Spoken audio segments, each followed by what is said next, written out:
तो हेलो दोस्तों, कैसे हो आप सब। स्वागत है आप सभी का आपके अपने YouTube चैनल एजुकेशनल सविनय में। आप सभी देख रहे हैं आज कक्षा 10 का गणित का मॉडल पेपर, जो कि हम बिल्कुल ऐसा लेकर आते हैं आपके पेपर में जरूर कुछ न कुछ प्रश्न मिलते जुलते होंगे। ठीक है दोस्तों, सही से देखिए। तो हम सारे ओएमआर को कंप्लीट करने वाले हैं, जिससे आप सभी के 20 नंबर के प्रश्न बिल्कुल भी ना छूटें और अच्छे से आप लोग करके आएँ। ठीक है, तो वीडियो को लाइक कर देना लास्ट में अगर अच्छी लगती है तो, और चैनल को भी सब्सक्राइब कर देना मन आए तो। ठीक है दोस्तों, क्योंकि मेरे चैनल नया है, अभी कोई सपोर्ट नहीं करता है। खंड आ से शुरू करते हैं हम दोस्तों, बहुविकल्पी प्रश्न। ठीक है, तो बहुविकल्पी प्रश्न हमारा यहाँ से शुरू होता है। ठीक है, नंबर 1 में क्या कह रहा है, देखिए नंबर 1 में हमारा क्या कह रहा है कि इन्हीं दो संख्याओं का एलसीएम 60 तथा एचसीएफ 3 है। एक संख्या 12 है और तो एक दूसरी संख्या क्या होगी, तो दूसरी संख्या यहाँ पे हमारी फंदा होगी 60 गुणा 3। इसका सूत्र होता है दोस्तों एलसीएम इंटू एचसीएफ इक्वल पहली संख्या इंटू दूसरी संख्या। तो उसी से करेंगे तो हमारा फंदा आंसर आ जाएगा। ठीक है, आगे चलते हैं। नंबर दूसरे में क्या कह रहा है, 2 नंबर में हमारा कि एक शून्येतर परमेय संख्या और एक अपरमेय संख्या। ठीक है, क्या कह रहा है, एक अपरमेय संख्या का गुणनफल कितना होगा। गुणनफल होता है, क्या होता है हम देखिए करके बताते हैं। मान लेते हैं यहाँ पर कोई शून्येतर परमेय संख्या 10 है। ठीक है, और गुणनफल कह रहा है ना। ठीक है, अब एक अपरमेय संख्या मान लीजिए, अपरमेय संख्या √2 कर देते हैं। ठीक है, √2 यहाँ पे अपरमेय संख्या होती, तो अब कितना आ जाएगा हमारे पास, कितना आ जाएगा देखिए हम बताते हैं आपको कितना आ जाएगा। 10 इंटू √2 करेंगे हम जब। ठीक है दोस्तों, 10 इंटू क्या, 10 इंटू √2 जब हम करेंगे तो इक्वल आ जाएगा 10 √2। तो ये हमारी कौन सी संख्या होगी, अपरमेय संख्या होगी। ठीक है, अपरमेय संख्या हो जाएगी। तो इसमें हम कौन सा ऑप्शन सही करेंगे, सदैव अपरमेय संख्या। ठीक है, यही हमारा सही ऑप्शन हो जाएगा। प्रश्न नंबर 3 में हम चलते हैं। कह रहे हैं रेखा युग्म समीकरण x + 2y - 5 = 0 और 4x + 8y - 20 = 0 के हल होंगे। तो यहाँ पे हमें हल कौन से होंगे, देखिए जब यहाँ पे x का गुणांक क्या 1 है। ठीक है, 1/4 आ जाएगा। ठीक है, यहाँ पे हम बताते हैं आपको कैसे आएगा।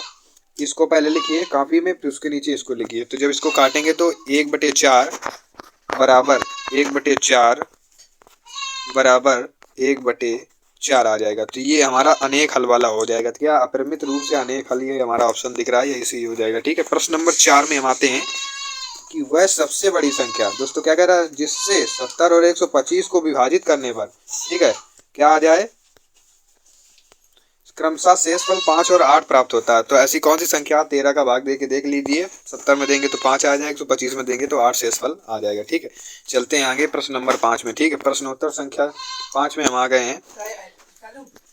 3 के प्रथम 5 गुणजों का योग। ठीक है, तो 3 के गुणज लिख लीजिए। 3 दूनी 6, 3 त्रिका 9, 3 चौक 12, 53 15, यहाँ तक हम लिख लेंगे। और जब इनको जोड़ेंगे तो 55 हमारा आ जाएगा, सही आंसर हो जाएगा। ठीक है, प्रश्न नंबर संख्या 6 में चलते हैं हम। द्विघात समीकरण 2x² - 4x + 3 = 0 के बारे में निम्न कथनों पर विचार कीजिए। तो पहला कथन हमारा क्या है कि दिए गए समीकरण के विविधकर शून्य से कम है। ठीक है, और दूसरा क्या, समीकरण को हल, देखिए क्या कह रहे हैं कि समीकरण के कोई मूल वास्तविक नहीं है। प्रश्न सी नंबर में कह रहे हैं समीकरण के विविधकर शून्य है। ठीक है, और डी नंबर में आएगा समीकरण के मूल वास्तविक हैं। ठीक है, अब इसमें देखते हैं कौन सा जोड़ा हमारा सही है। तो यहाँ पे सी और डी हमारा जोड़ा सही है। ठीक है, कैसे देखते हैं, अभी हमको बताते हैं, समझाते हैं हम। देखिए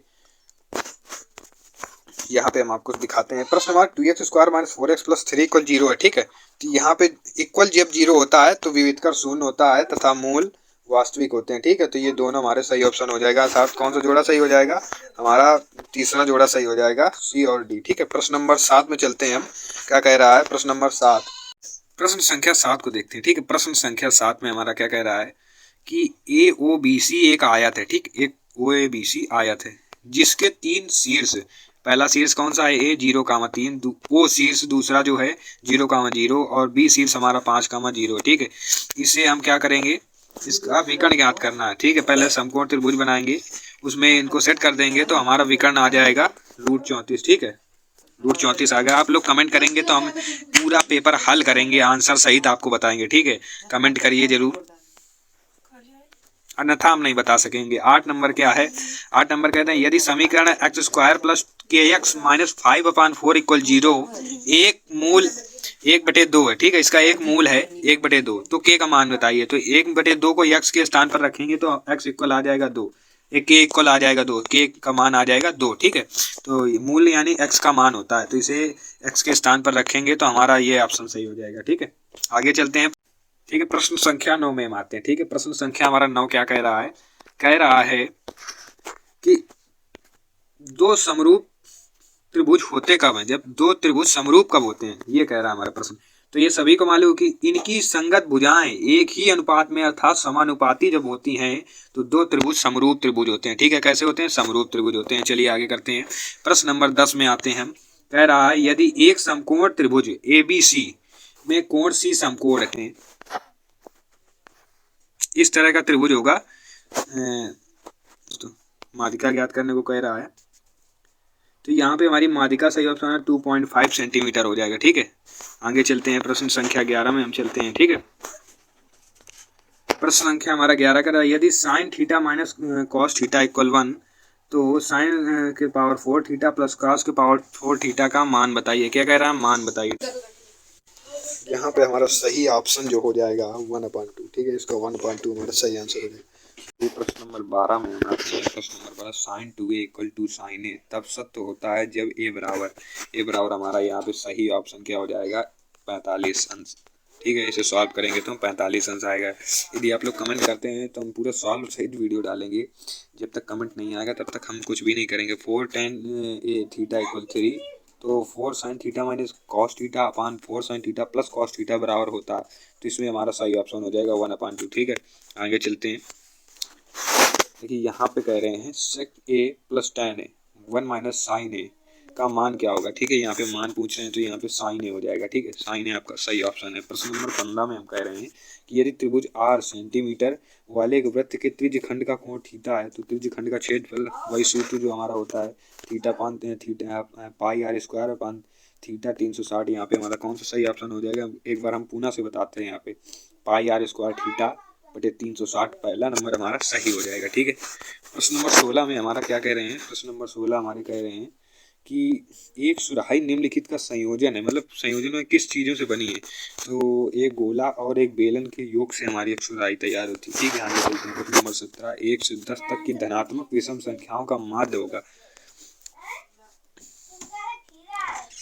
यहाँ पे देखिए धनात्मक संख्याओं का विषम माध्य होगा, हमारा 5 आंसर सही हो जाएगा। ठीक है, क्या करते हैं? प्रश्न नंबर 18 में आते हैं।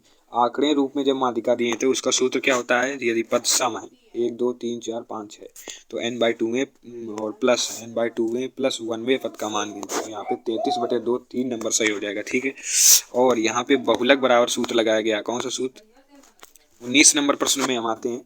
तो यदि कुछ प्रक्षेपणों का माध्य यहाँ पे दिया है 27 बहुलक 45 और माध्यिका यहाँ पे सूत्र होता है बहुलक बराबर 3 माध्यिका बहुलक बराबर होता है 3 माध्यिका माइनस 2 माध्य। ठीक है, तो वही सूत्र लगेगा तो यहाँ पे हमारा 33 आंसर आ जाएगा। ठीक है, 20 नंबर प्रश्न जो कि लास्ट OMR शीट का प्रश्न है। जब एक ऐसे पासे को फेंका जाता है जो 3 से छोटी एक विषम संख्या आने पर प्रायिकता क्या होगी?